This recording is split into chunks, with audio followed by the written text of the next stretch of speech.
Question: what is the most significant cultural difference between United States and China? Drinking age.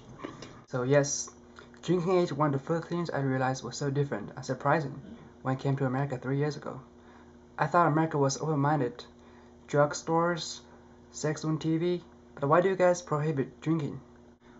When you're traveling abroad, you must experience inconvenience or culture shock, because every culture and custom is unique, so we cannot guarantee ourselves to be perfectly fit in the environment. I'm sure some of you are interested to go to China, which is a fascinating country, but there are things you should know before you go there. You have to know how to adapt and survive in a world that's different from your own. This is not a Discovery Channel about wildlife exploration. I'm here to tell you about some guidelines of how to make your trip to China comfortable and enjoyable. Let's start with food. In most Chinese restaurants, you can hardly find forks, so it's a priority to learn how to use chopsticks. You don't use your hands to quick for the food. You don't get embarrassed in front of a billion Chinese people. So let's start how to use chopsticks. First of all, look at me. I'm going to show you the tutorial. Look at the green thing. I'm going to pick it up with my chopsticks. You hold your chopstick like this. Middle finger and index finger and thumb. These are all the fingers you need to have to use. Yes. Now let me pick this green thing. Yes. This is it. Yes. See, easy. So I'm sure you guys have at least some ideas of how to eat in a Chinese way. Now let's talk about what food we eat. So next time you won't be surprised at the dining table. You've seen the show Bizarre Food, right? Anything you saw there, Chinese people do eat them. Pork intestines, chicken legs. I'm not going to list them because myself as Chinese found some of them really disgusting. Yeah, I know, it's cruel, but it is true. So next time you see a dish, a weird thing in your dish, my advice is be prepared. Do not panic. Calm down. You're not gonna die anywhere. So before you order anything, try to look at the pictures on the menu really carefully.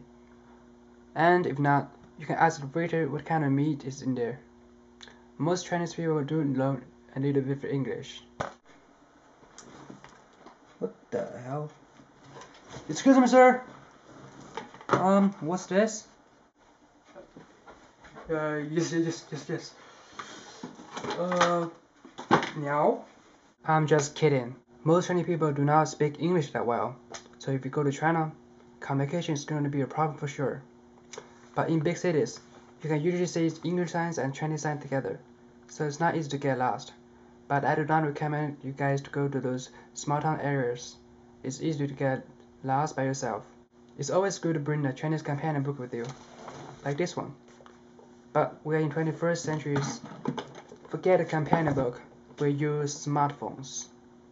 For example, you are in a taxi and you want to tell the taxi driver to go to this address, but he can never understand you, so it's easier and quicker to show him on the phone where the address is, and he will just take you to the place you want to go. One last thing, do not attempt to take the bus in rush hour, unless you want to experience the feeling of getting squeezed like an orange. Just take the taxi. It's just $2 starting price. It's kind of the same price as here as taking the bus. If you listen to my advice above, you are ready for a trip to China. It's going to be amazing.